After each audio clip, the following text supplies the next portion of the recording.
વંદે ગુજરાત.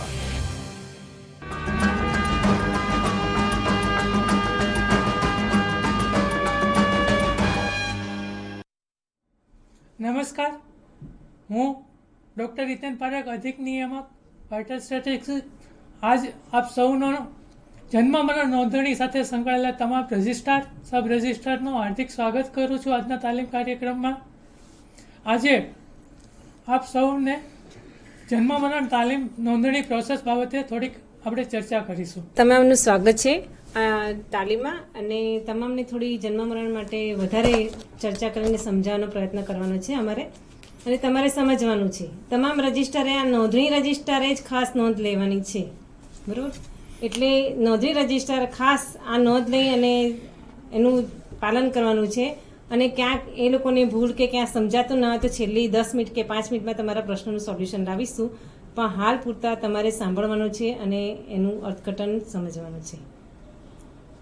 તલાઈ તમારું એજ્યુકેશન સૌ રજિસ્ટ્રાર જન્મ મરણ, સબ રજિસ્ટ્રાર જન્મ મરણનું હાર્દિક સ્વાગત કરીએ છીએ.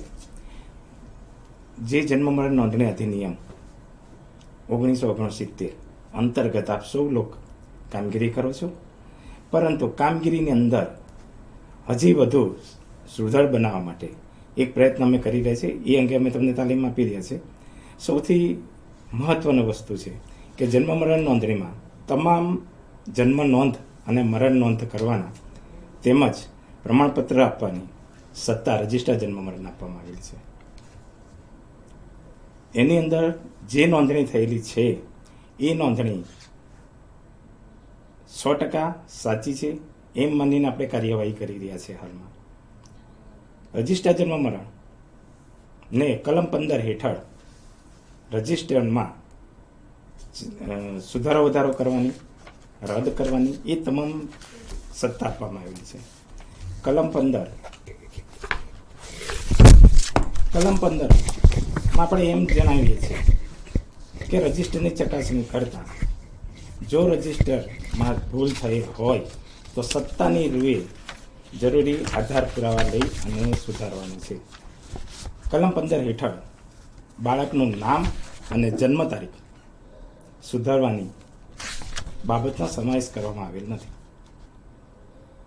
તેમ છતાં ઘણા રજિસ્ટ્રાર સત્તા હોવા છતાં એ લોકો એમ જણાવે છે કે આ રજિસ્ટર જન્મ કે મરણ નોંધની અંદર સુધારો કરવાની સત્તા મારી નથી.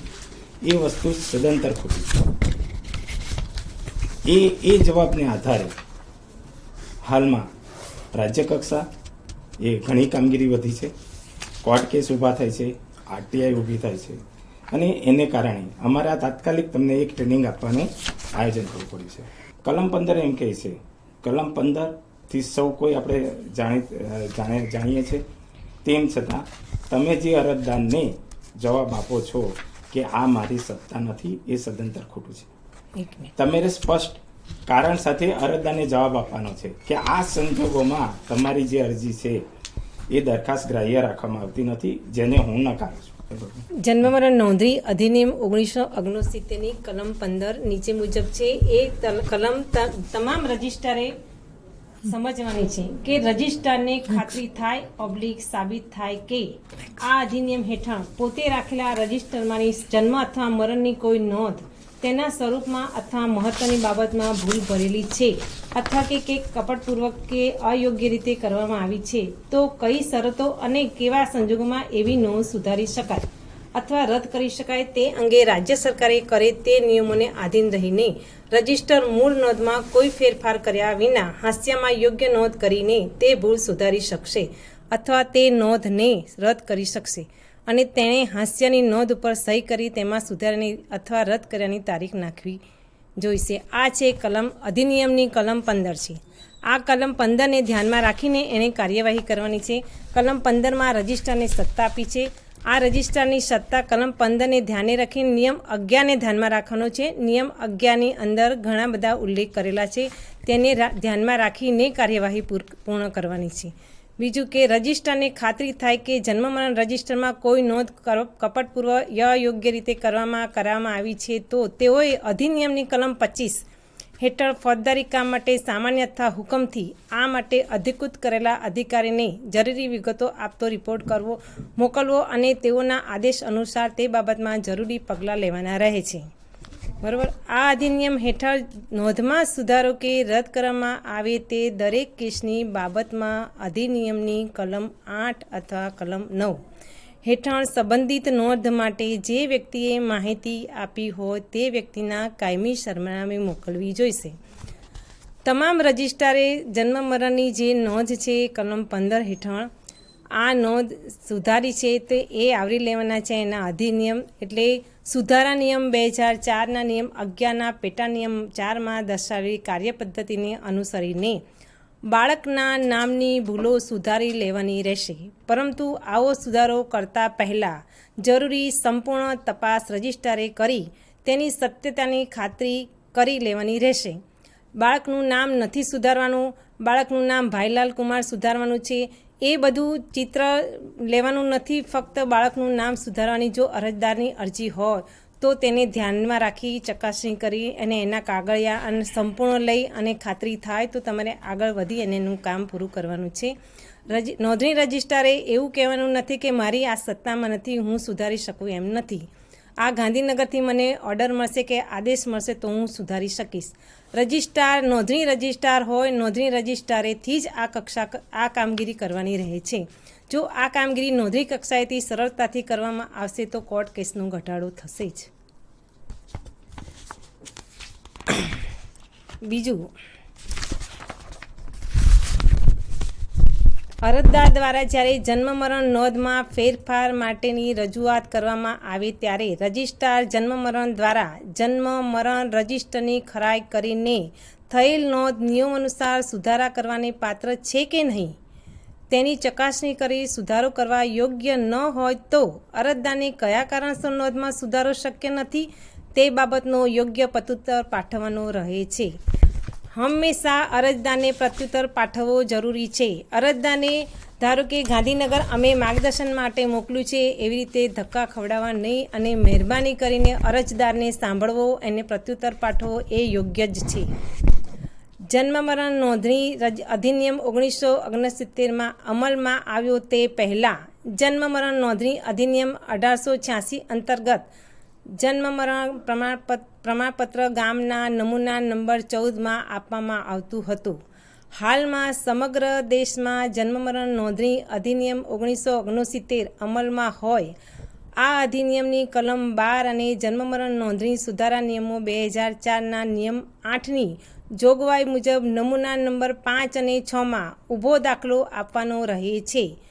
આ સંદર્ભે નીચે મુજબની કાર્યપદ્ધતિ અપનાવવાની રહેશે. પહેલાં જ્યારે 1969નો અધિનિયમ અમલમાં નહોતો એ પહેલાં 1886ના સમયમાં એ અધિનિયમ મુજબ જન્મ મરણનો દાખલો પહેલાં આડો આપવાનો આવતો હતો. એમાં અમુક જ માહિતી હતી. જ્યારે જન્મ મરણ 1969 જ્યારે અમલમાં આવ્યો ત્યારે ઊભો દાખલો આપવાની શરૂઆત થઈ છે.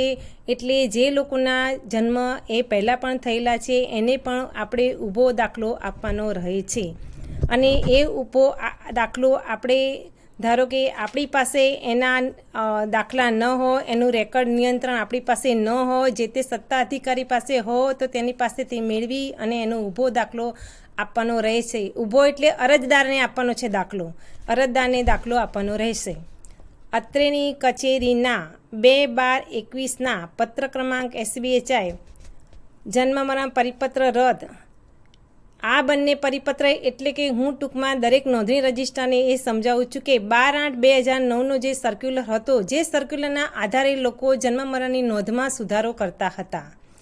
એ સુધારો કરતા હતા એમાં લખેલું હતું કે પ્રવર્તમાન પરિસ્થિતિને આધાર લઈને નોંધમાં સુધારો કરવો.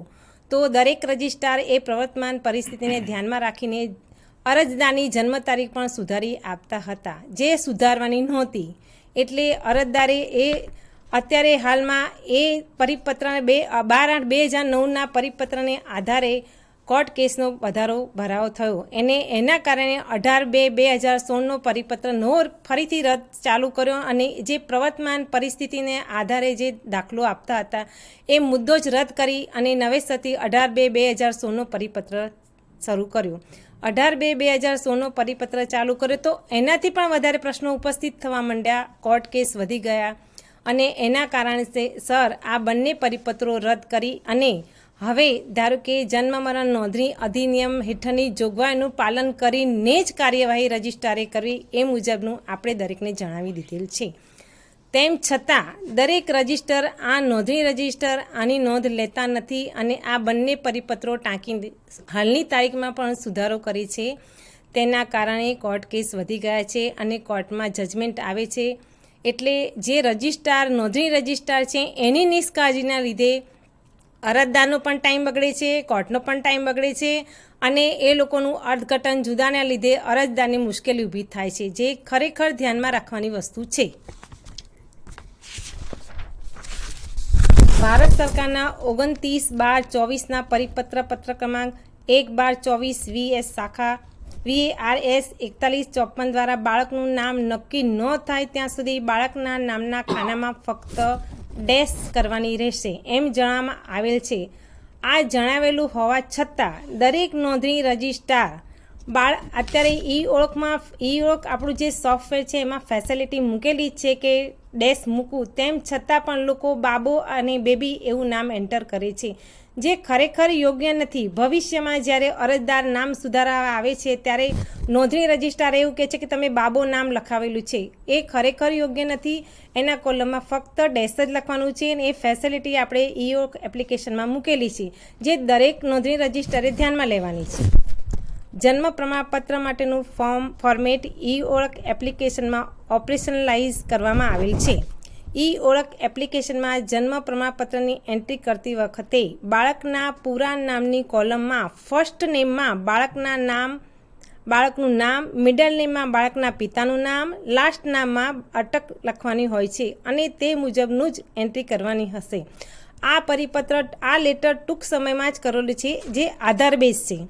એ આધાર બેઝ એટલે કે આધારમાં ફક્ત બાળકનું નામ, પિતાનું નામ અને અટક, એટલે બાળકનું નામ પહેલું લેવાનું છે. આપણા જન્મ મરણના પ્રમાણપત્રમાં ફોર્મેટમાં પહેલાં બાળકનું નામ છે એટલે પહેલાં ફક્ત બાળકનું નામ આવશે, પછીનું જે કોલમ છે એમાં બાળકનું નામ, પિતાનું નામ અને અટક, એ રીતે આપણે પ્રમાણપત્ર આપવાનું રહેશે. અટક પહેલાં લેવાની રહેતી નથી, બાળકનું નામ જ પહેલું રહેવાનું રહેશે, જે દરેક નોંધણી રજિસ્ટ્રારે ધ્યાનમાં લેવાનું છે. મૃત્યુ પામનાર વ્યક્તિના કિસ્સામાં રજિસ્ટ્રાર જન્મ મરણ દ્વારા મૃત્યુ પામનારને મેડિકલ ટ્રીટમેન્ટ મળે હતી કે નહીં તેના જવાબમાં ના લખવામાં આવે છે, જે યોગ્ય નથી. પરંતુ આ માહિતીની ખરાઈ પૂરતા પ્રશ્નો પૂછીને કરવી જોઈશે.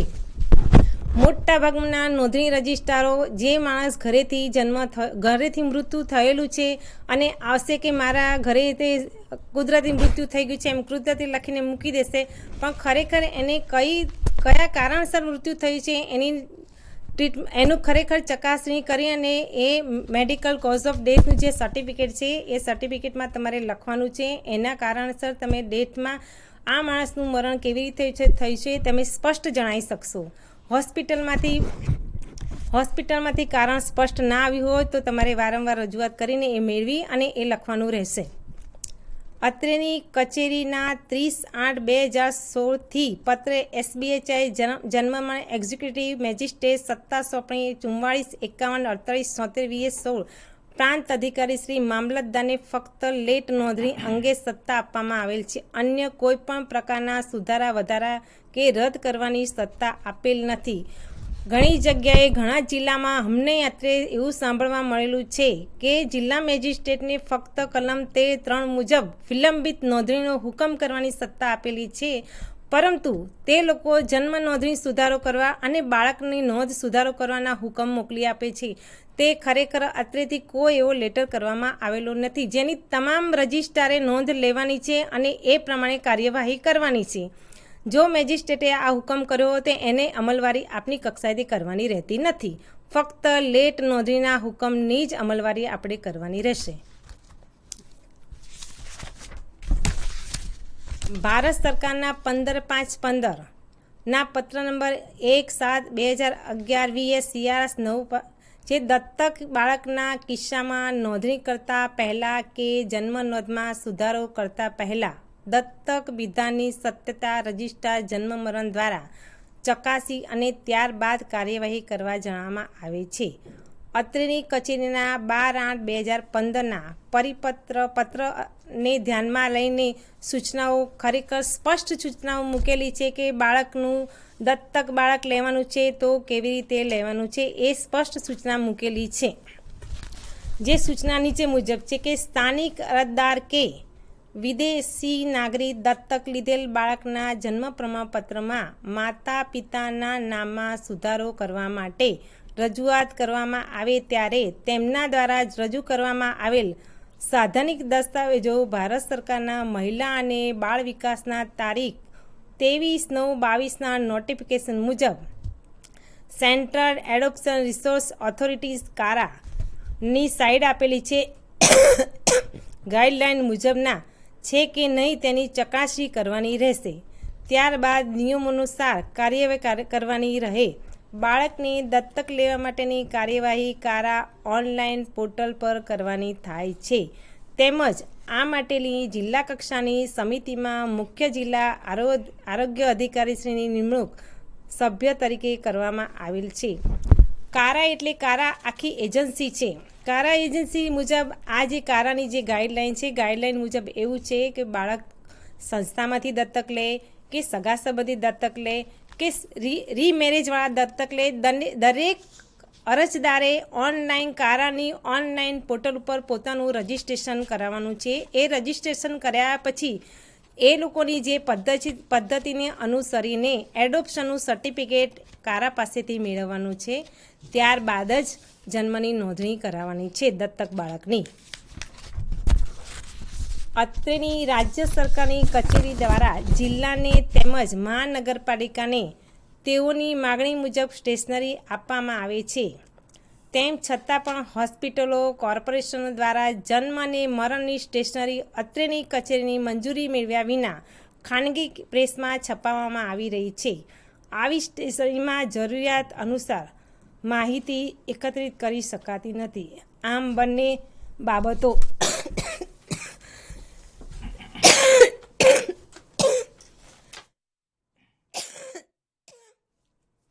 અત્રેની રાજ્ય સરકારની કચેરી દ્વારા જિલ્લાને તેમજ મહાનગરપાલિકાને તેઓની માંગણી અનુસાર સ્ટેશનરી આપવામાં આવે છે. તેમ છતાં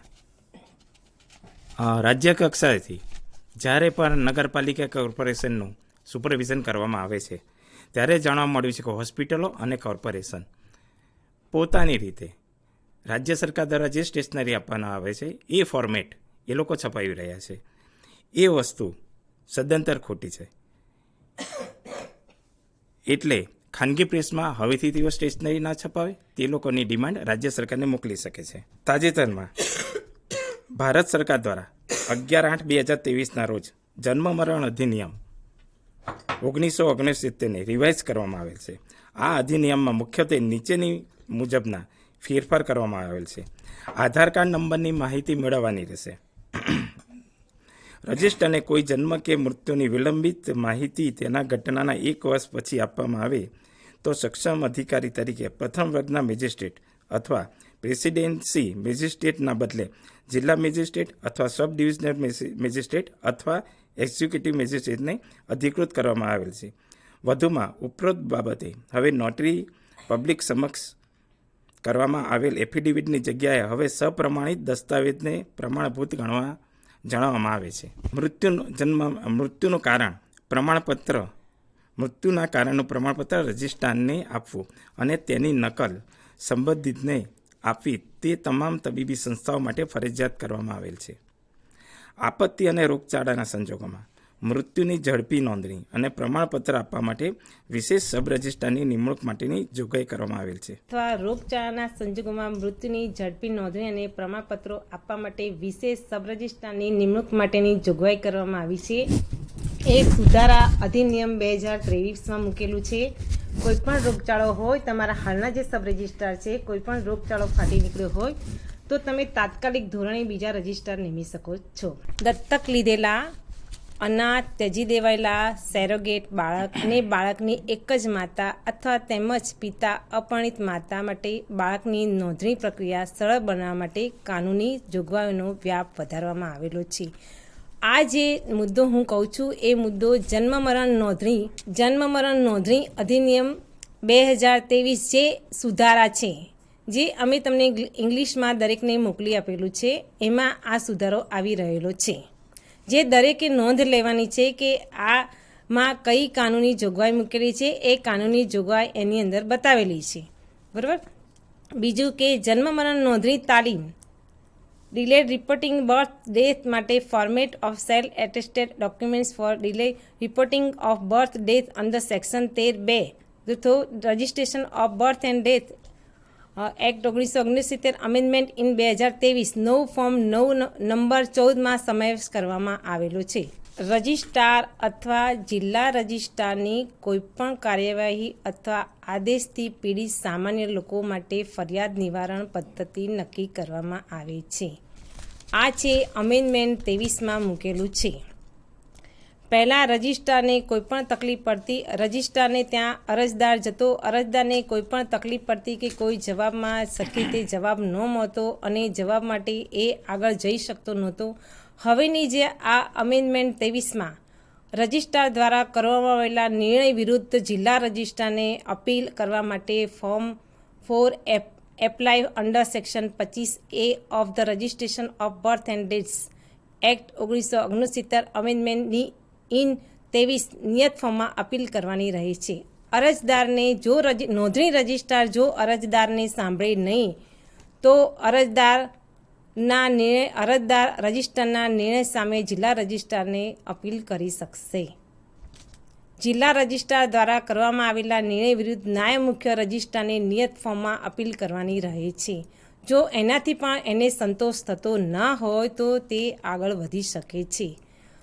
જે રજિસ્ટ્રાર નોંધણી રજિસ્ટ્રારે આ ખાસ ધ્યાન રાખવાનું છે કે જે રજિસ્ટ્રાર કક્ષાએથી કાર્યવાહી પૂર્ણ થતી હોય તો એમણે આટલે સુધી પહોંચવાનું નથી, જે ખાસ ધ્યાન રાખવાનું છે.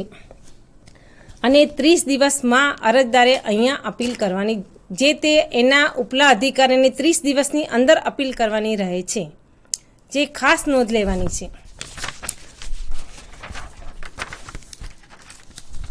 ખાસ પહેલું કહેવાનું હતું કે જન્મ મરણ નોંધણી અધિનિયમ 1969ની કલમ 3 અને 2 મુજબ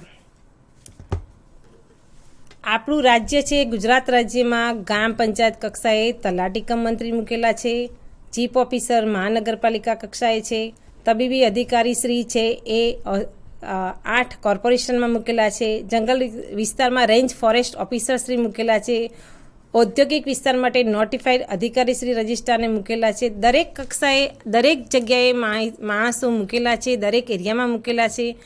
કોઈપણ એરિયાનું જો મેપિંગ ના કરાવ્યું હોય તો એના આધાર પુરાવા સાથે આપની કક્ષાએથી જિલ્લા કક્ષાએથી અત્રેની જગ્યાએ મેપિંગ કરાવવાનું રહેશે અને મેપિંગ માટે પૂરા આધાર પુરાવા સહિત મેપિંગ કરાવવાનું રહેશે. ભવિષ્યમાં એ પ્રોબ્લેમ ના થાય કે આનો કોઈ આધાર નહોતો અને મેપિંગ કરાવેલું છે, એટલે એ મેપિંગ કરાવવું એ જિલ્લા લેવલની ખાસ ફરજ છે. જિલ્લા હસ્તકના આ બધી જે કાર્યવાહી નોંધણી રજિસ્ટ્રાર કક્ષાએથી કાર્યવાહી કરવાની રહેલી છે, બરાબર. જિલ્લા હસ્તકના તમામ તાલુકા પંચાયત અને નગરપાલિકા ફોરેસ્ટ એરિયા ઔદ્યોગિક વિસ્તાર માટે જન્મ મરણની કામગીરીના મોનિટરિંગ માટે જિલ્લાના મુખ્ય જિલ્લા આરોગ્ય અધિકારીશ્રીને જિલ્લા રજિસ્ટ્રાર જન્મ મરણ તરીકે નિમણૂક કરવામાં આવેલા છે. આ એક ફોર્મેટ છે. એ દર વર્ષે આપણે ભારત સરકારને જ્યારે રિપોર્ટ મોકલીએ છીએ ત્યારે તમે કેટલી વિઝિટ કરી છે, કેટલી જગ્યાએ તમે ત્યાં ચકાસણી કરી છે, મોનિટરિંગ કર્યું છે, એ બતાવવાનું છે. જિલ્લા કક્ષાએથી જ્યારે આમાં 0 આવી રહેલું છે, એટલે જિલ્લા કક્ષાએથી આની પણ ચકાસણી કરવાની જરૂરી છે.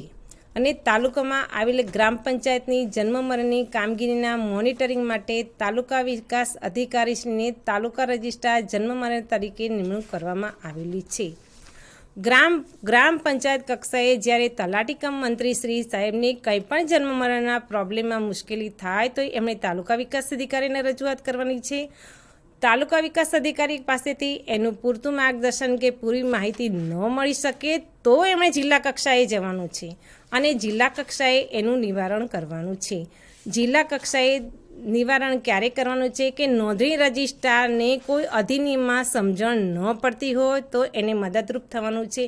નહીં કે એને લેખિતમાં આપવું કે તમારે આ સુધારી દેવાનું છે કે આ કરી દેવાનું છે, એવું નથી. અધિનિયમને ધ્યાનમાં રાખીને, નિયમોને ધ્યાનમાં રાખીને સુધારો કરવો કે ના કરવો એ રજિસ્ટ્રારે નિર્ણય લેવાનો છે, એ નોંધણી રજિસ્ટ્રારે નિર્ણય લેવાનો છે.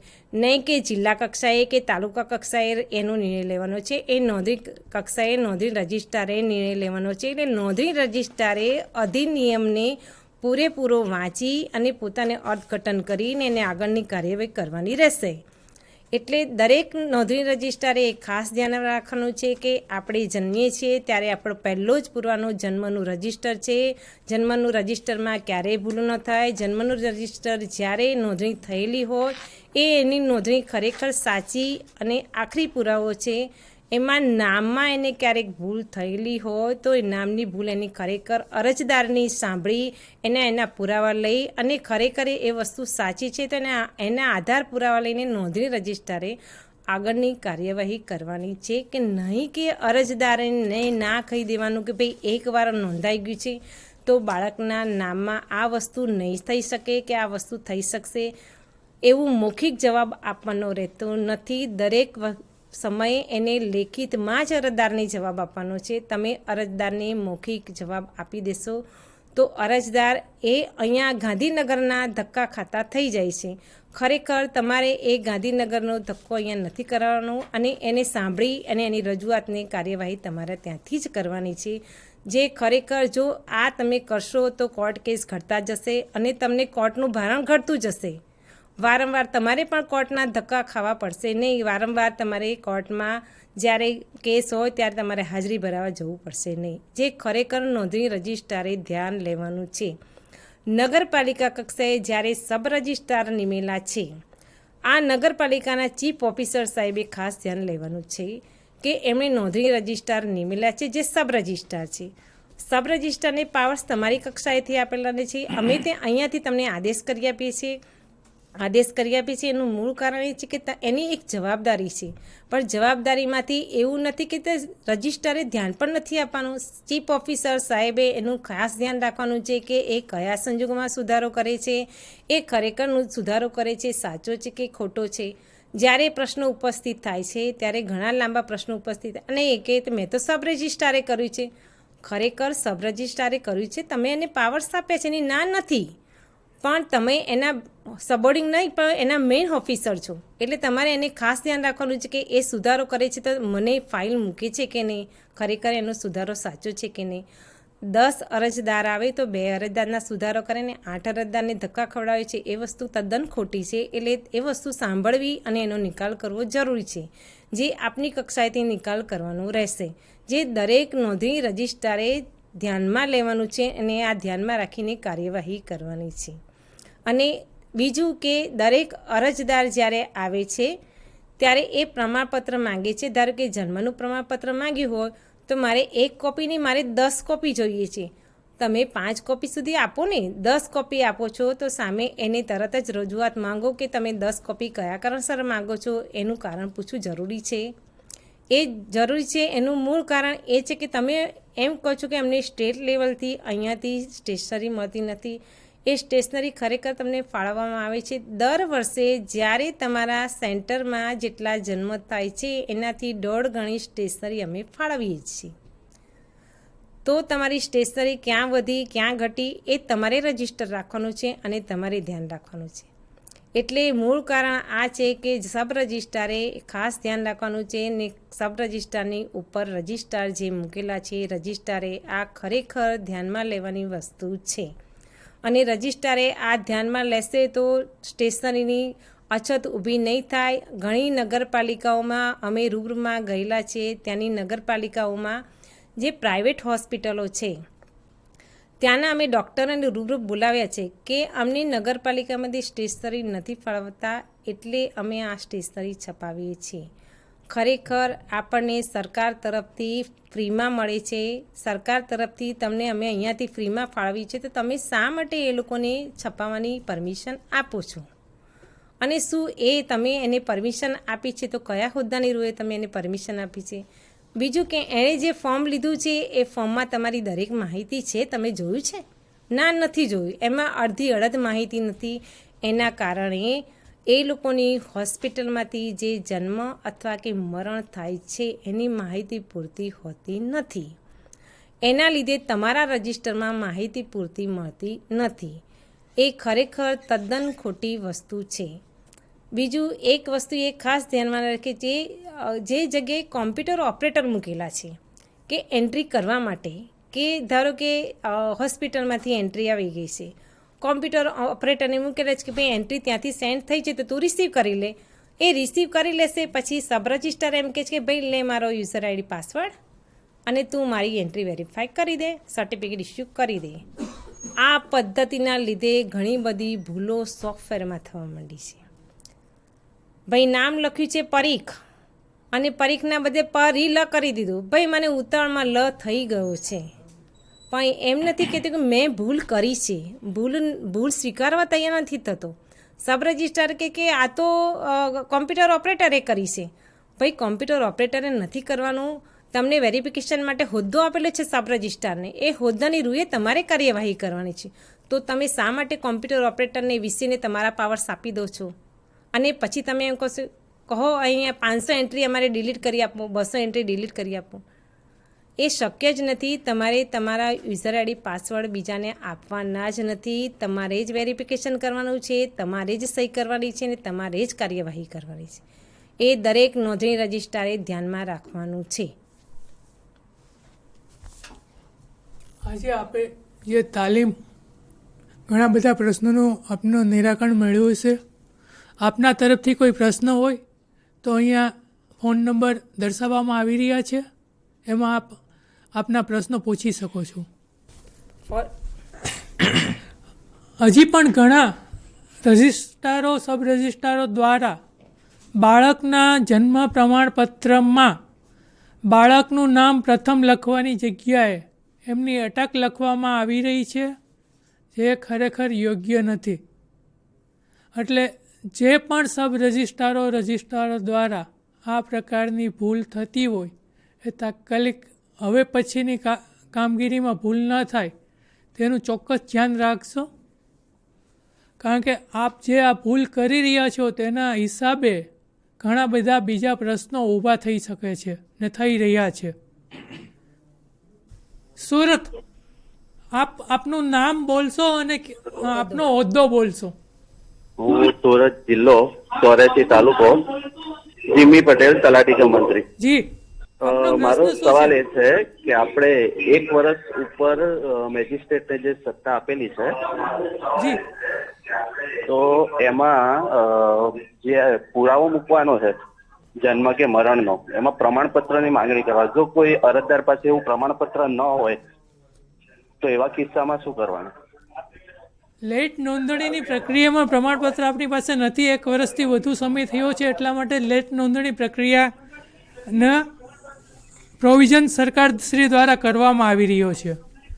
એટલે એ પ્રોવિઝન હેઠળ જન્મ થયો હોય તો જન્મ અને મરણ થયું હોય તો મરણ, આપની કક્ષાએથી તમામ સાધનિક કાગળો એકત્ર કરી અને 2 લોકો, પ્રતિષ્ઠિત લોકોનો સિગ્નેચર સાથેનું એફિડેવિટ કરી, હવે તો સ્વયં પ્રમાણિત નકલવાળું થયું છે, એ રીતે આપણે એફિડેવિટ કરાવી અને પછી એના પરથી જે તે પ્રાંત અધિકારીશ્રી અથવા મામલતદારશ્રીની કોર્ટમાં લેટ નોંધણી માટેનો ઓર્ડર પસાર કરાવવો પડશે અને એ મળ્યા પછી અરજદાર દ્વારા ઓર્ડરની સાથે લેટ નોંધણી ફી મળ્યા બાદ આપે એની નોંધણી કરવાની રહેશે. અરે તલાટી કમ મંત્રીશ્રી, જરા સાંભળો કે જ્યારે કોઈ અરજદાર આવે છે, એને 1 વર્ષ ઉપર થઈ ગયું છે એના ફાધરનું મરણ નોંધાવવાનું, બરાબર? અરજદાર આવ્યો છે કે મારા ફાધર મરી ગયા છે, વર્ષ ઉપર થઈ ગયું છે, મારે નોંધણી કરાવી છે. તમારે એમની પાસેથી પહેલાં મરણ તારીખ લેવાની છે. મરણ તારીખ લીધા પછી તમારું જે રજિસ્ટર છે મરણ રજિસ્ટર, એના આગળના 3-4 વર્ષ અને પાછળના 3-4 વર્ષ ચેક કરવાના છે. એમાં ક્યાંય એમની નોંધ થયેલી છે કે નહીં એ પહેલાં ચકાસવાનું છે. એ નોંધ થઈ નથી તો તમારે નો ડ્યુ સર્ટિફિકેટ, અપ્રાપ્ય પ્રમાણપત્ર આપવાનું છે. એ અપ્રાપ્ય પ્રમાણપત્ર આપશો એ લઈ અને અરજદાર પછી કોર્ટમાં જશે મેજિસ્ટ્રેટ પાસે પોતાનો હુકમ કરાવવા માટે. જ્યારે હુકમ કરાવવા માટે ત્યારે એ જશે ત્યારે હુકમમાં મેજિસ્ટ્રેટ તમને તમારા રજિસ્ટર સાથે તમને ત્યાં બોલાવશે. તમારું રજિસ્ટર એ ચકાસણી કરશે અને રજિસ્ટર ચકાસણી કર્યા પછી જ મેજિસ્ટ્રેટ હુકમ કરશે કે ખરેખર આ નોંધણી થયેલી નથી તો તમારે આ તારીખમાં આ મરણ નોંધવાનું છે. એ લેટ નોંધણીનો હુકમ તમને કરશે.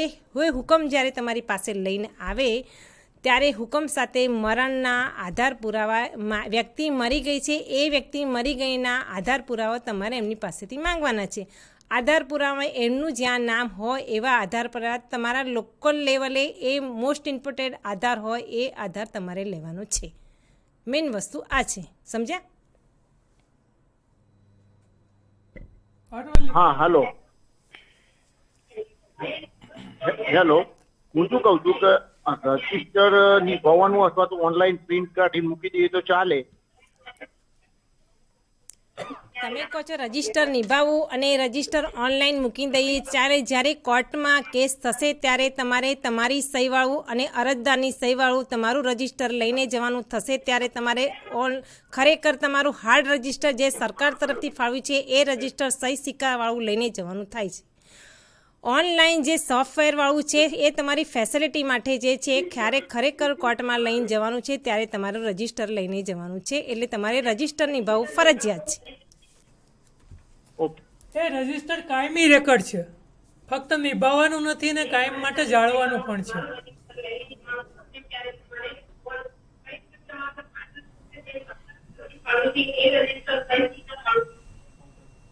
ઘણા બધા રજિસ્ટ્રાર મિત્રો દ્વારા આવા પ્રશ્નો પૂછવામાં આવી રહ્યા છે. આપ ઘણા વર્ષોથી સરકારની સેવામાં હશો. જો આપ નિયમને વાંચ્યા ના હોય તો તેનું અર્થઘટન આપ આપની રીતે જ કરશો. બર્થ એન્ડ ડેથ રજિસ્ટ્રાર તરીકે આપે પહેલાં જે નિયમ છે જન્મ મરણ નોંધણી અધિનિયમ 1969 અને હવે રિવાઇઝ એ બંને નિયમો એક વખત આપ વાંચી લેશો. ગીર સોમનાથ, આપનું નામ પહેલાં જણાવો. જીતેન્દ્રસિંહ વાળા, ગીર સોમનાથ, વેરાવળ નગરપાલિકા. જી બોલો. હા, પ્રશ્ન એ છે કે જાણે કે આપણે કોઈ આવ્યા હોય ને કે છે કે ભાઈ અમારે આ રેકોર્ડનો અમારે દાખલો જોઈએ છે ને અમારા યરનો અમારે 82 થી અમારે અમુક વર્ષના રેકોર્ડ નષ્ટ થઈ ગયા છે વાવાઝોડામાં જે તે વખતે, તો અમે શું કરવું જોઈએ? એને કયા આધાર ઉપર એને કાઢી દેવો? એક વસ્તુ સાંભળો, ગીર સોમનાથ. એક મિનિટ, હા સાંભળો. કોઈ અરજદાર આવ્યું છે અને એમ કહે છે કે મારે 2004નો દાખલો જોઈએ છે. એ વખતે ધારો કે પૂર આવ્યું છે કે અકસ્માતથી શોર્ટ સર્કિટ થયું છે અને તમારું રજિસ્ટર નાશ પામ્યું છે, તો તમારે એને દાખલો કેવી રીતે આપવો? આપણી ભારત સરકારની ગાઈડલાઈન મુજબ આપણે આપણી સાઈડ ઉપર એ નવું રજિસ્ટર કેવી રીતે પુનઃગઠન કરવું એના માટેની આખી લેટર મૂકેલો છે 3 પાનાનો. એમાં સ્પષ્ટ બતાવેલું છે કે તમારે તમારી રજૂઆત તમારા જિલ્લામાં કરવાની છે કે ભાઈ આટલા વર્ષના રજિસ્ટર નાશ પામ્યા છે, બળી ગયા છે કે પૂરમાં થાય છે. જન્મનું રજિસ્ટર છે કે મરણનું રજિસ્ટર એ તમારે જિલ્લામાં રજૂઆત કરવાની છે. જિલ્લા કક્ષાએથી એની ટીમ તમારે ત્યાં આવશે, તમારે ત્યાં ચકાસણી કરી જશે. ફરી તમારે ત્યાં દરખાસ્ત કરવાની છે કે ભાઈ અમારે ત્યાં આવી રીતે ચકાસણી કરી ગયા છે અને અમારે આવું રજિસ્ટર નવેસરથી પુનઃગઠન કરવાનું છે. અરજદાર આવી રીતે વારંવાર આવે છે. પછી તમારે ત્યાં તમારા લોકલ લેવલનું જે છાપું બહાર પડતું હોય ત્યાં તમારે લોકલ લેવલે જાહેરાત આપવાની છે કે ભાઈ આટલા વર્ષના રજિસ્ટર છે એ નાશ પામી ગયા છે કે બળી ગયા છે, તો એને પુનઃગઠન કરવાનું, એને નવેસરથી બનાવવા થાય છે. તો અરજદાર જે લોકો આ વર્ષના જન્મ થયા હોય કે મરણ થયા હોય એમના સગા સંબંધીએ નીચે મુજબના તમારા લોકલ લેવલના મોસ્ટ ઇમ્પોર્ટન્ટ જે સર્ટિફિકેટ તમે રજૂ કરી શકો એ તમારે લખવાના છે. એ રજૂ કરેથી આ પ્રમાણપત્ર અત્રેથી મેળવી શકશો. એ તમે લોકલ લેવલે બહાર પાડશો અને એ છાપાની કટિંગ તમારે જિલ્લા લેવલે મૂકવાનું છે. જિલ્લા લેવલે પછી તમને એ લોકો મંજૂરી આપશે કે આ નવું રજિસ્ટર તમને બનાવવાની અત્રેથી પરમિશન આપવામાં આવે છે. એ પરમિશન આપ્યા પછી જે અરજદાર જે તે વર્ષનો અરજદાર આવે છે એને ધ્યાનમાં રાખીને જ રજિસ્ટર બનાવવાનું છે કે નહીં કે નવેસરથી આખું રજિસ્ટર બનાવવાનું. બોલો હવે સુરેન્દ્રનગર. હા નમસ્કાર મેડમ. હા બોલો. નમસ્કાર. હું સુરેન્દ્રનગર જિલ્લાના ધાંગધ્રા તાલુકાના રાજસીતાપુર ગામથી તલાટી કમ મંત્રી વાત કરું છું, મકવાણા રઘુવીરસિંહ. હા બોલો. મેડમ, જે જૂના રજીસ્ટરો છે, જે 70 ની આસપાસના રજીસ્ટરો, એમાં શું હોય ઘણી વખત પૂરું નામ નથી હોતું. એના બાળકનું નામની જગ્યાએ બેબી બાબુ હોય છે, પ્લસ એના પિતાનું નામ ટૂંકમાં જ હોય, મગનભાઈ જ હોય, એનું પૂરું નામ નથી હોતું. અમુક જગ્યાએ એનું માતાનું નામ નથી હોતું. પછી હવે પેલાના સમયમાં 6-7 દીકરા હોય છે, તો હવે એને કઈ રીતે જજ કરવું કે ભાઈ આ જ એમનો દીકરો દીકરી છે? એટલે ઘણી વખત આપણે નામ નોંધવામાં મિસ થતું હોય છે. તમારે જ્યારે એ નોંધાવા આવે છે પ્રથમ બાળકનું તો તમારી પાસે હશે જ ને. રજિસ્ટરમાં પ્રથમ બાળકની જ્યારે નોંધ હોય એને દ્વિતીય બાળકનું લેવા આવે તો ત્યારે પ્રથમ બાળકનો પુરાવો માંગવો. એની વચ્ચે ડિસ્ટન્સ હશે, એના ખ્યાલ ઉપરથી તમને ખબર પડશે કે આ ખરેખર એનું બાળક છે. હવે દરેક જન્મ મરણ રજિસ્ટરે એક ખાસ ધ્યાન રાખવાનું છે કે આપણે જન્મ મરણના અધિનિયમમાં ક્યાંય જન્મ તારીખ સુધારવા માટે કહેલું નથી. અને એવો આપણે સામાન્ય વહીવટ વિભાગનો એક પરિપત્ર છે. એ પરિપત્ર આપણે દરેકને પહેલાં આપેલું જ છે, તેમ છતાંય તમને ફરી અમે બધાને પ્રોવાઈડ કરી દઈશું. એમાં સ્પષ્ટ લખેલું કે જન્મ નોંધ એ જન્મનો પહેલો પુરાવો છે, એમાં જન્મ તારીખ સુધારવી નહીં. અને એ ગુજરાત સરકારના સામાન્ય વહીવટ વિભાગના 11/8/1989ના ઠરાવમાં આ સ્પષ્ટ લખેલું છે કે જન્મ તારીખ એ જ જન્મ રજિસ્ટરમાં છે એ જ આખરી ગણવાની છે. તો ઘણા કોર્ટ કેસ થયેલા છે. અરજદારો નામ સુધારવા માટે લઈ આવે છે અને પછી તલાટી કમ મંત્રીશ્રી હોય કે નોંધણી રજિસ્ટર કોઈ બી હોય કે ભાઈ કોર્ટનો હુકમ છે એટલે આપણે માન્ય રાખવાનો છે, આપણે નોંધણી સુધારીને આપી દેવાનું છે. પણ ખરેખર આખું વર્ષ સુધરી ગયું, આખો મહિનો સુધરી ગયો, ખરેખર એ અગાઉનું રજિસ્ટર એને કેટલી જગ્યાએ એનું પોતાનું આગળનું પ્રમાણપત્ર કેટલી જગ્યાએ એને રજૂ કર્યું હશે એ પણ તમને ખાતરી ના હોય, છતાં તમે એને સુધારી આપો છો, એ ખરેખર નિયમની વિરુદ્ધ છે. એટલે આ જે સામાન્ય વહીવટ વિભાગનો જે પરિપત્ર છે એને ધ્યાનમાં રાખી એને એ ટાળો. આણંદ જિલ્લો. બોલો. હા, મારું નામ નિર્મલ પરમાર છે. હું પેટલાદ તાલુકામાંથી બોલું છું, તલાટી તરીકે ફરજ બજાવું છું. એટલે અમુક વખતે જે આપણે લેટ નોંધણી માટેનો જે કોર્સને જયારે અરજદારને મોકલીએ છીએ ત્યારે જિલ્લા રજિસ્ટ્રાર કે જે મેજિસ્ટ્રેટ સાહેબ ને એમના તરફથી છે એ પંચક્યાસ મંગાવવામાં આવે છે અલગથી, કે 2 વ્યક્તિના આપણે સોગંદનામા અરજદારનું સોગંદનામું રજૂ કર્યા છતાં પણ એ પદ્ધતિ યોગ્ય છે? ના, 2 પંચનામું મંગાવવાનું હોતું જ નથી. એમાં મેજિસ્ટ્રેટે ફક્ત એનું રજિસ્ટર ચેક કરી અને એને ધ્યાનમાં રાખીને જ કાર્યવાહી કરવાની છે. જન્મ મરણ રજિસ્ટરે ઘણી બધી નોંધણી રજિસ્ટરે ઘણી બધી ચકાસણી રાખવાની છે. એના કારણે કોર્ટ કેસ ઘટતા જશે. કોર્ટ કેસ માટે ને ઘટાડવા માટે તમારે જ પ્રયત્ન કરવાના છે. તમે અરજદારને નિયમ વિરુદ્ધ જવાનું શા માટે કહો છો કે તમે કોર્ટનો હુકમ લઈ આવો, હું તમને સુધારી આપીશ? આ ઘણા જન્મ મરણ રજિસ્ટરના મોઢે આ સાંભળેલું છે, નોંધણી રજિસ્ટરના મોઢે. પણ શા માટે આપણે એવું કહેવાની જરૂર છે? આપણે અરજદારને સીધી લાઈન પકડાવો કે ખરેખર આપણે ત્યાંથી થાય છે કે નથી થતું, નિયમમાં છે કે નથી થતું, તો આપણે એને જવાબ આપી દો ને કે ભાઈ પ્રશ્ન આ છે, નાનું આ થશે, નાનું આ થશે. જિલ્લો ભાવનગર.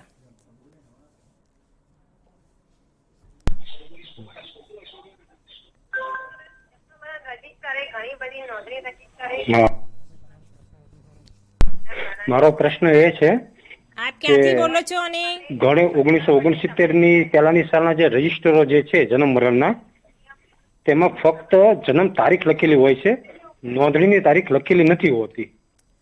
હા અને ઘણીવાર એવા કિસ્સામાં જોયું છે તો બાબો કે બેબી તો લખેલ નથી હોતું, પણ મૂળજીભાઈ ભીખાભાઈની ભાણકી પિતાનું નામ નથી લખેલું હતું, પણ આવી રીતે લખેલું હોય છે.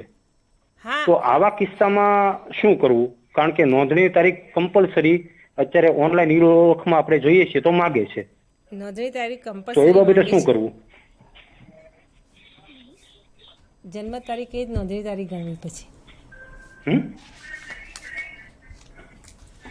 આવું કશું આપને થાય ત્યારે એક તો એક આપના લેવલે એક રોજકામ કરી લો, હમ? અને ટાઈમ બી જન્મ તારીખ જે થઈ એ દિવસ અથવા એના પછીનો દિવસ હમ. એ તારીખ આપ નોંધણી તારીખ બતાવો. આમાં ખરેખર એવું થાય છે, માની લો કોઈની 1/1/1968 તારીખ છે તો આપણે કદાચ એકાદ દી આગા પાછું કરીએ, પણ 21 દિવસથી વધુના દિવસ માટે કંઈક હુકમ માગે છે ને, હુકમનો તારીખ માગે છે, તો એ અમારી પાસે અવેલેબલ નથી હોતી. આપને એટલે જ કહીએ છીએ કે જૂના કેસમાં આવું કશું થયું હોય તો આપની જન્મ તારીખ સપોઝ 5/2/60 છે, 1960. હા, આપને જે કર્યું છે 5/2/60 દિવસે જન્મ થયો છે તો આપણે 6/2/60 દિવસે આપની નોંધણી તારીખ બતાવો, જો નોંધણી તારીખ નોંધવામાં આવેલ ન હોય તો. હા. અન્યથા જે નોંધણી તારીખ નોંધવામાં આવી છે તે જ જણાવવાની છે. હમ. અને ઘણા કિસ્સામાં એવું છે કે જે તે સમયે કોઈ ગામના વડીલો કે ગ્રામ પંચાયતના સભ્યો તે લખાવતા તો એમાં લખેલું હોય છે પિતાના નામ કે મૂળજી ભીખાની ભાણકી. ત્યારે એવા કિસ્સામાં ખરેખર પિતા અલગ હોય છે, આ ખરેખર એના નાનાનું કે એના મામાનું નામ હોય છે. તો એવા આપની વાત કિસ્સામાં અમારે એમની સાચી પાસે શું આધાર છે. પુરાવા એવા કિસ્સામાં આપે રોજકામ કરવાની જરૂરિયાત રહે છે. એમના બાકીના પુરાવા પણ સાધનિક પુરાવા પણ આપે લેવાના જરૂર રહે છે. Okay sir. ત્યારબાદ જ આગળની પ્રોસેસ આપે કરવાની થાય. Okay sir, thank you sir. દરેક રજિસ્ટર જન્મ મરણને એક નમ્ર વિનંતી છે કે જ્યારે પણ અરજદાર તમને જે રજૂઆત કરે છે જન્મ તારીખ ચેન્જ કરવા માટે કે માતા પિતાનું નામ ચેન્જ કરવા માટે, ત્યારે શક્ય હોય જે સુધારો માતા પિતાનો કરવાના થાય છે એ તમે જરૂરી આધાર પુરાવા 2 વ્યક્તિના પ્રતિષ્ઠિત વ્યક્તિના એકરારનામા મેળવી અને તમે કરી શકો છો. આપણા અને અરજદારને તમે સ્પષ્ટ કારણ આપો. જો અરજી નકારો તો અરજદારને કારણ આપો કે આ કારણસર તમારી અરજી સ્વીકારવામાં આવતી નથી, મારી સત્તા નથી, એ કલમ 23(2) મુજબ હવે પછી અમે તમારી એક વિરુદ્ધ નોંધ લેશો કે અરજદારને તમે મિસગાઈડ કરો છો. એટલે પ્લીઝ આવો કોઈ પણ જવાબ ના આપો. અધિનિયમ આધીન તમે જવાબ તમારી સત્તાની રોઈ આપો. Next clerk. હવે એમાં એવું છે કે લેગસી એન્ટ્રી આપણે કરીએ છીએ એની અંદર અમુક ડિટેલ કમ્પલસરી માગે છે જે ફરજિયાત હોતી આપણી પાસે રજિસ્ટરમાં હોતી નથી, કે વજન બાળકનું કેટલા માસે આવ્યું ને બધી ડિટેલો. તો એવા અમુક કમ્પલસરી ના થાય ને ડાયરેક્ટ એન્ટ્રી થઈ જાય એવું થાય. રજિસ્ટરમાં નથી હોતી તો રજિસ્ટરમાં એ કોલમ નથી કે રજિસ્ટરમાં નથી? રજિસ્ટરમાં કોલમ નથી હોતી.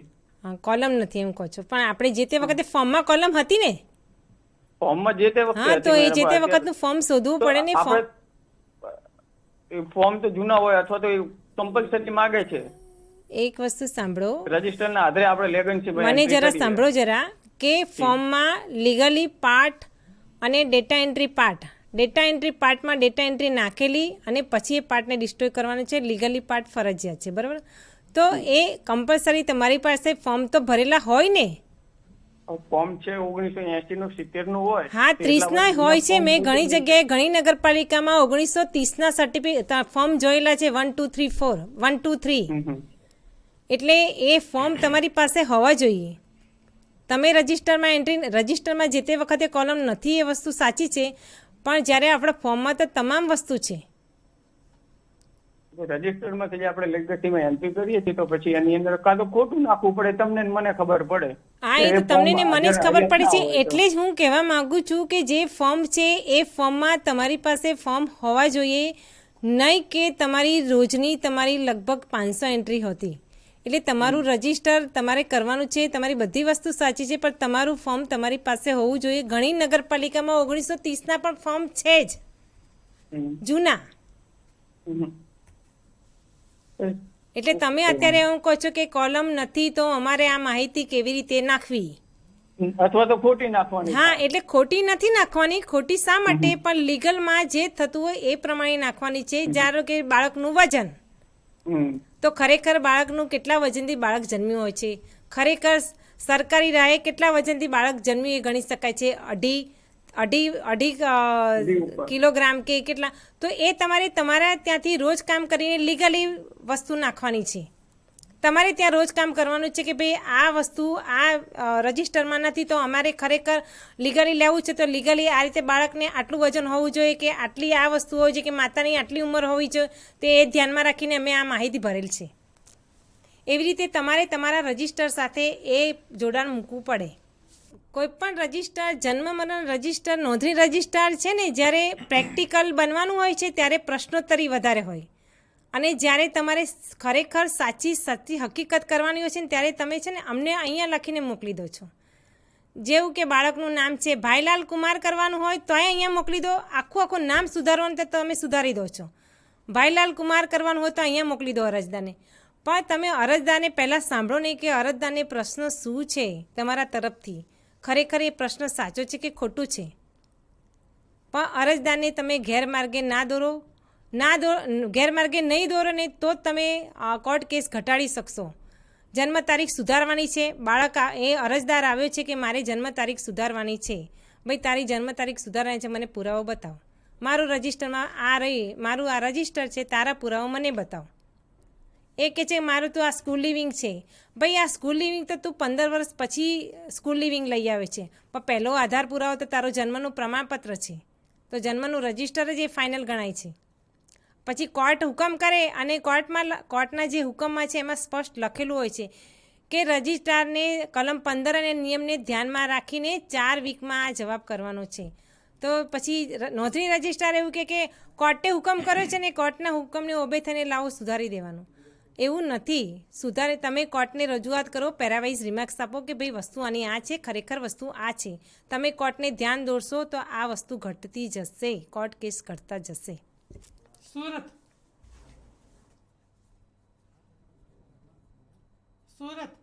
હા, હલો, આપનું નામ બતાવો. હા મેડમ, હવે જે મરણના દાખલા આપીએ છે એમાં સુધારો વધારો થઈ શકે કે કેમ? એટલે સુધારો વધારો એટલે કેવો સુધારો વધારો?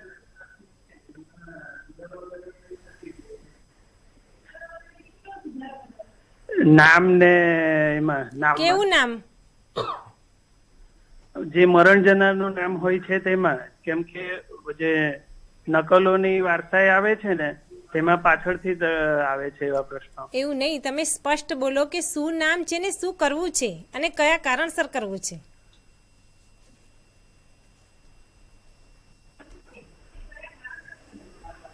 હવે એમનું આધાર કાર્ડમાં નામ હોય છે રાજેશભાઈ, અને એમનું નકલમાં નામ ચાલતું હોય છે સુરેશભાઈ કે રતિલાલભાઈ, અને પછીથી જયારે વારસાઈનો પ્રશ્ન આવે છે ત્યારે ચેન્જ કરાવવા આવે છે. એટલે હું એમ કહું છું કે જ્યારે અરજદારના સગા આવે, તમે મરણ નોંધની વાત કરો છો.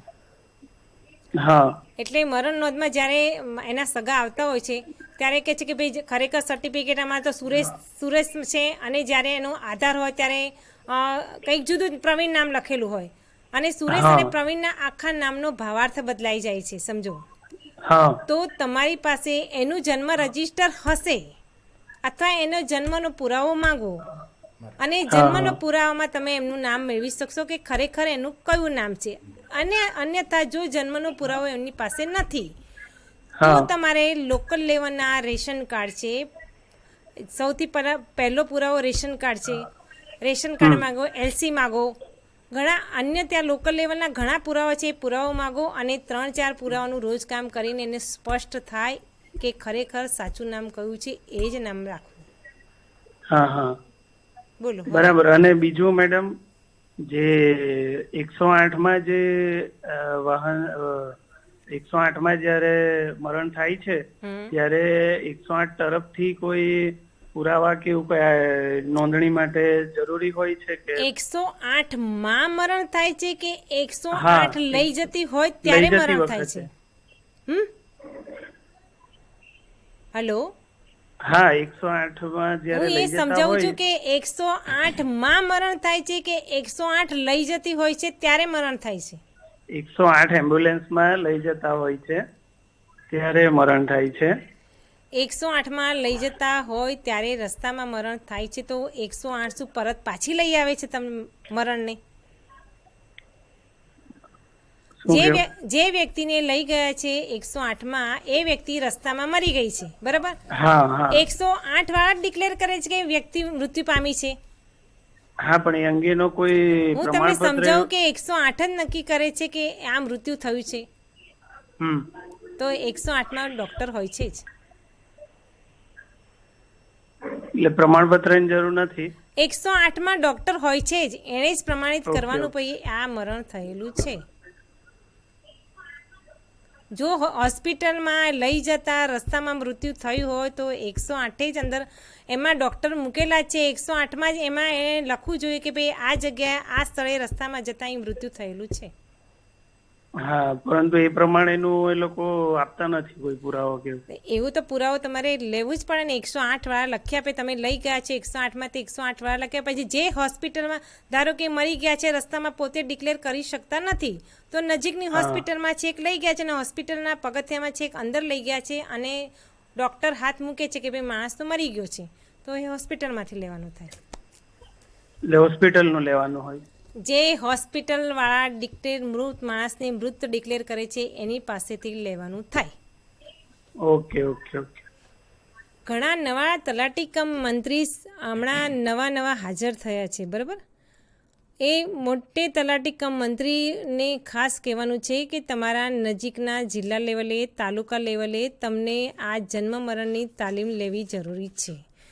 તમને એવું લાગે છે કે મને અધિનિયમમાં સમજણ નથી પડતી કે મને નિયમમાં સમજણ નથી પડતી તો તમારે અહીંયા રાજ્ય કક્ષાએ જાણ કરી અને તમારે તાલીમ લેવી છે. તો તમે તમારો સમય અહીંયા બતાવો કે મારે તાલીમ લેવી છે, આટલા સમયમાં તમે મને તાલીમ આપો, એવી તમારી અત્રે રજૂઆત કરો તો અમે અહીંયાથી તમને તાલીમ આપીશું, તમને અહીંયા બોલાવીશું અને તમને અધિનિયમ અને નિયમ બે સમજ આપીશું, પરિપત્રોની સમજ આપીશું.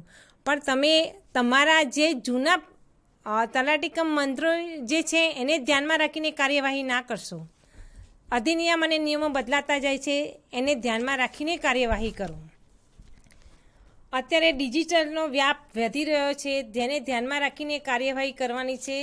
દરેક રજિસ્ટ્રારે પોતે કઈ રીતે કાર્યવાહી કરી, કઈ રીતે સમજ કરવી છે અને અધિનિયમ દિવસે દિવસે જે બદલાતા જાય છે એને બી ધ્યાનમાં રાખવાનો છે. બીજું કે હવે જે નોંધણી કક્ષાએ જે રજિસ્ટરો જે મૂકેલા છે, ઘણા તલાટી કમ મંત્રી એવું કહે છે કે ડિજિટાઇઝેશન અમારે થોડું કરવાનું છે, કે અત્રેથી અમે રજૂઆત કરી છે કે દરેક જગ્યાએ ડિજિટાઇઝેશન કરાવવાના છે. રજિસ્ટર જન્મ મરણ બંનેના રજિસ્ટર ડિજિટાઇઝેશન કરાવવાના છે.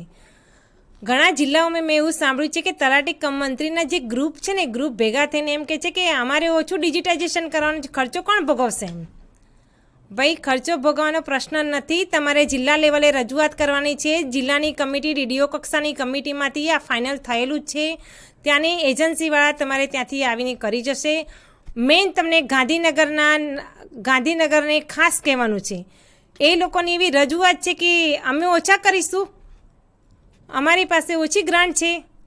ભાઈ, ફાઇનાન્શિયલ તમારે નથી કરવાનું, તમે તમારા ડીડીઓને લેટર લખો ને કે ભાઈ અમને રાજ્ય કક્ષાએથી આ ડોક્યુમેન્ટ્સ છે ડિજિટાઇઝેશન કરવાનું કહેલું છે, તો આ અંગે અમને ઘટતું કરાવવા વિનંતી છે.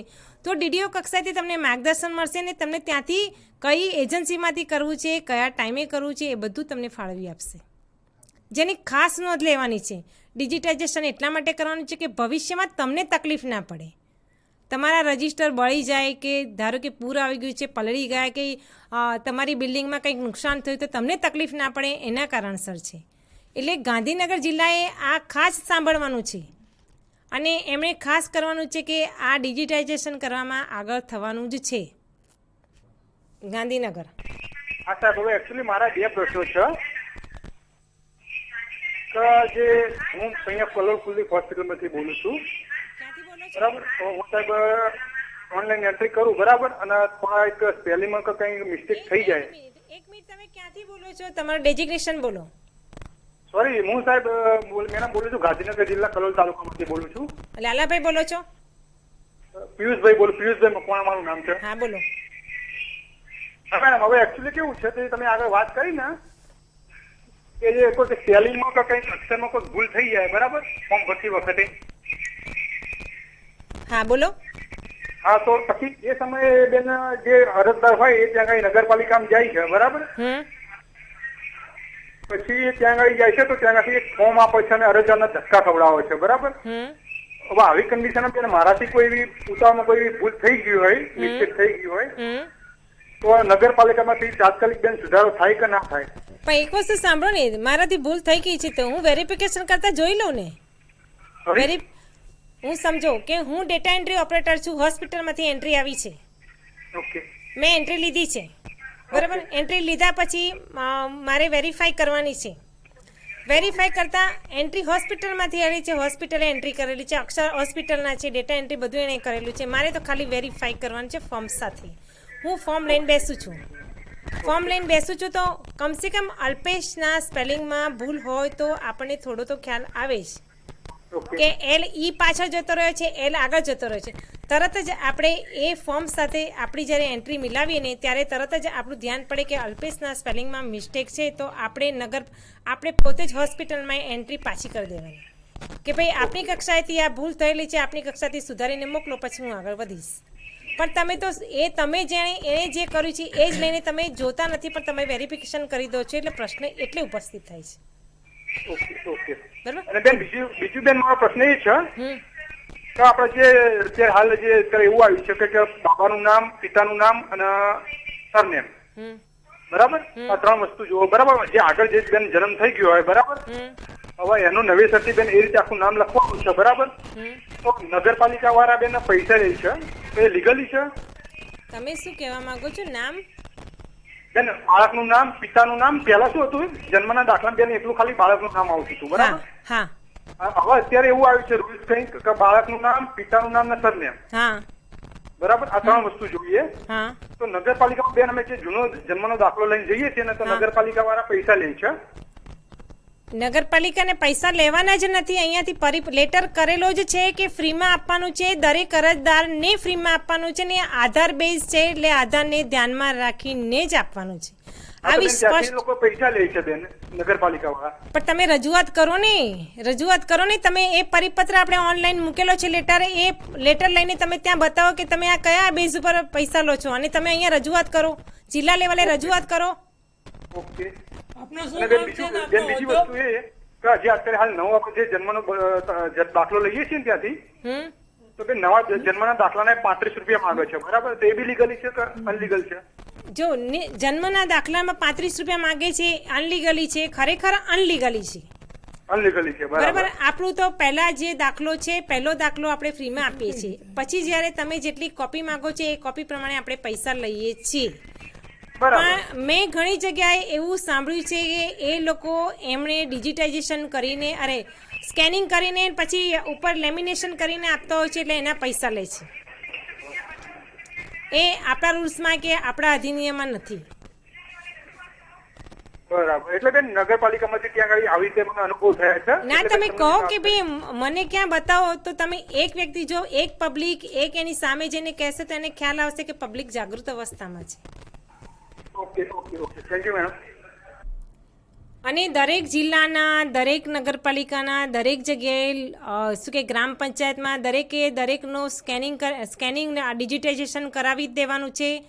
કોઈના ઉપર ઢોળશો નહીં કે ફલાણા જિલ્લાએ નથી કરાવ્યું તો મારે નથી કરાવવું, ફલાણા નગરપાલિકા ફલાણી જગ્યાએ, બાકી એ કોઈ એકબીજાની પર ઢોળ્યા વિના આ કામ ઝડપથી પૂરું કરવું જરૂરી છે.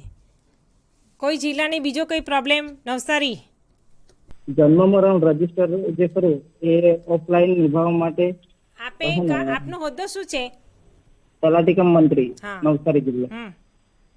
એમાં મેડમ જન્મ મરણ રજીસ્ટર જે ખરું એ ઓફલાઈન નિભાવવા માટે જિલ્લામાંથી રજીસ્ટર જ નથી આવતા, અને જિલ્લાવાળા ના પાડે છે કે ઓફલાઈન રજીસ્ટર નથી નિભાવવાનું. જિલ્લાવાળાને અમે જન્મમાં રજીસ્ટર દરેક જિલ્લાને મેં ફાળવ્યા છે. મને રજીસ્ટર ક્યાંથી જ નથી આપતા. અમે રજીસ્ટર છેલ્લા 2 વર્ષથી હું આપું છું. દરેક ગ્રામ પંચાયતમાં નગરપાલિકામાં રજિસ્ટર આપવા માટે અમે સૂચના આપેલી છે. તમારી ગ્રામ પંચાયતને કેમ નથી મળ્યું તે તમે મને જિલ્લામાં તમે માંગણી કરો. જિલ્લા પંચાયતમાંથી તો એમ કહે છે કે ત્યાં અમને ગાંધીનગરથી ફાળવેલા જ નથી. ભાઈ જિલ્લા પંચાયતમાંથી જે રજૂઆત કરતા હોય એ રજૂઆતના નામ હોદ્દા સાથે મને અહીંયા જણાવો. હું આજ સાંજ સુધીમાં તમારો પ્રોબ્લેમ સોલ્વ કરી દઉં. Okay madam. હા, અને મેડમ એક નવસારી જિલ્લાના પ્રોગ્રામ આસિસ્ટન્ટ આ સાંભળે જ છે. પ્રોગ્રામ આસિસ્ટન્ટ અને એસએ આંકડા મદદનીશ એને ખાસ સ્ટેશનરીની આ જે માગણી છે પૂરી આજે જ કરવાની છે. દરેકને 2 વર્ષથી જન્મ મરણના રજિસ્ટર અત્રેથી આપવામાં આવે જ છે. એટલે નવસારી નગરપાલિકાના એસએ અને પ્રોગ્રામ આસિસ્ટન્ટને આજે જ આ તલાટી કમ મંત્રીશ્રીની માગણીને પૂરી કરવાની છે. અને દરેક જિલ્લાને ખાસ કહેવાનું કે તમે આ જે સ્ટેશનરીની માંગણી આવે છે, તમે જે સ્ટેશનરી ફાળવી છે એનો આજે સાંજ સુધીમાં દરેક જિલ્લાવાળા તાલુકાને કેટલી ફાળવી છે, નગરપાલિકાને કેટલી ફાળવી છે એ તાત્કાલિક અસરથી મેલથી અમને માહિતી મોકલી આપે. તેમજ દરેક જિલ્લાવાળા દરેક તાલુકાવાળાને કહે કે તમે ગ્રામ પંચાયત સુધી તમામ સ્ટેશનરીની ફાળવણી કરો અને તેની પણ માહિતી મેળવી અને અત્રે મોકલવાની રહેશે. નવસારી મેડમ નવસારી જિલ્લો ટીકરી તાલુકોથી બોલું છું. એક જે દત્તક વિધાનને લગતો એક ક્વેરી છે મારી. હવે એમાં જે એમાં એક વાક્ય છે કે પુનર્લગ્નના કિસ્સામાં સગા સંબંધીઓ દ્વારા બાળકના જન્મના પ્રમાણપત્રમાં માતા કે પિતાના નામમાં સુધારો કરવા માટે દત્તક વિધાન પૂરતો છે. તો એનો આપણે ઇન્ટરપ્રિટેશન આપણે શું કરવાનું કે પુનર્લગ્ન થઈ ગયો હોય તો અને છોકરું કોઈ સગા સંબંધીઓ દ્વારા દત્તક લેવામાં આવે અને તેમના દ્વારા પોતાનું નામ કે એવું કંઈ અંદર એડ કરવાનું હોય તો તેના માટે હુકમની જરૂર નથી એવું સમજવાનું કે કેવી રીતે સમજવાનું? દત્તકના કેસમાં જે પુનર્લગ્ન કરેલા હોય, ધારો કે માતા બાળક લઈને આવી હોય કે પિતા બાળક લઈને આવ્યા હોય, તો બેમાંથી જેનું નામ લખવાનું છે એ પુનર્લગ્નના કિસ્સામાં અને સગા અને સંબંધી એટલે તે જે તમારા સગા થતા હોય, એકબીજાના ભાઈ બહેનો થતા હોય, એના કેસમાં એ પ્રમાણે તમારું અર્થઘટન કરવાનું છે. અને એના કિસ્સામાં તમારે ફક્ત દત્તક વિધાન લેવાનું છે. આ પ્રશ્ન પહેલાંનો હતો, સાંભળો. હવે પછી દત્તક વિધાન કરવા માટે સગા સંબંધી હોય કે સેકન્ડ મેરેજ હોય કે સંસ્થાકીય હોય, પણ જે કારાની જે ગાઈડલાઈન છે, ગાઈડલાઈન મુજબ કારામાં નોંધણી કરાવવાની છે. એની ગાઈડલાઈન મુજબ કારા પોર્ટલમાં તમારે ઓનલાઈન એન્ટ્રી કરવાની છે અને ઓનલાઈન તમારે એપ્લિકેશન નાખવાની છે. આ દરેક કેસમાં છે. હવે કોઈ કેસમાં એવું નથી કે દત્તક વિધાન લઈને કે કોર્ટના હુકમથી કરવું. હવે દરેક કેસમાં તમારે કારાની એજન્સી થ્રુ કાર્યવાહી કરવાની છે. દત્તક વિધાનની જે વાત થાય છે, દત્તકના કેસમાં બાળકનો દત્તક કેસ જ્યારે હોય ત્યારે કેરા પોર્ટલ પર અરજદાર દ્વારા અરજી કરવાની થાય છે અને જિલ્લા કક્ષાની કમિટી દ્વારા એડોપ્શન દત્તક વિધાન કરવામાં આવી રહ્યું છે. એ ઓર્ડર થયા પછી જ આપની પાસે દત્તક વિધાનના અનુસંધાનમાં બાળકમાં નામમાં જન્મ તારીખના પ્રમાણપત્રમાં ફેરફાર કરવાની પ્રોસેસ કરવાની થાય છે. એટલે આપ દ્વારા જ્યાં સુધી કેરાનો એડોપ્શન લેટર ના મળે ત્યાં સુધી કોઈ પણ કાર્યવાહી કરવાની થતી નથી. ગીર સોમનાથ. જી સર, તલાટી મંત્રી બોલું છું ગીર સોમનાથથી, મલોડા ગ્રામ પંચાયત. સર, મારે પ્રશ્ન એ હતો, આપનું નામ પહેલા કહો. મહેશભાઈ. સર, પ્રશ્ન એ છે કે અમે જયારે જન્મ મરણની ઓનલાઈન ડેટા એન્ટ્રી કરીએ છીએ ત્યારે ફોર્મ નંબર 1, 2 અને 3 એ પ્રથમ ભરી અને પછી સબમિટ ટૂંકમાં ઓનલાઈન એન્ટ્રી થાય છે ઓળખ ઉપર. તો હાર્ડ કોપીમાં જે ગુલાબી ને પીળા ફોર્મ છે, ફોર્મ નંબર 1 અને 2, એ ફરવું ફરજિયાત છે કે પછી અમે જે ઓનલાઈન એન્ટ્રી કરેલી છે એની પ્રિન્ટ કાઢી અને માહિતી આપનારની સિગ્નેચર મેળવી લઈએ તો ચાલે ખરું? તમારે ફોર્મમાં માહિતી ભરવી કમ્પલસરી છે ને પછી એને એન્ટર કરવાની થાય. Okay sir. અધિનિયમમાં ફોર્મ નંબર 1, 2 અને 3 એ ફરજિયાત ભરવાનું છે. જ્યારે ભવિષ્યમાં અરજદાર દ્વારા રજૂઆત થશે કે ખરેખર મેં ફોર્મમાં આ લખેલું હતું અરે અથવા મેં ફોર્મમાં આ રજૂઆત કરી હતી, મારી અંદર નીચે સહી છે, અને જ્યારે અરજદાર કોર્ટમાં જશે ત્યારે તમને લાલ પીળા ફોર્મની જ જરૂરિયાત પડશે કે નહીં કે ડેટા એન્ટ્રીવાળું ફોર્મ. Okay, thank you. તમામ રજિસ્ટ્રાર સબ રજિસ્ટ્રાર દ્વારા આ તાલીમમાં જે આપે ઉત્સાહપૂર્વક ભાગ લીધો તે બદલ તમામનો આભાર વ્યક્ત કરું છું અને આજની આ તાલીમનો કાર્યક્રમ પૂર્ણ જાહેર કરીએ છીએ.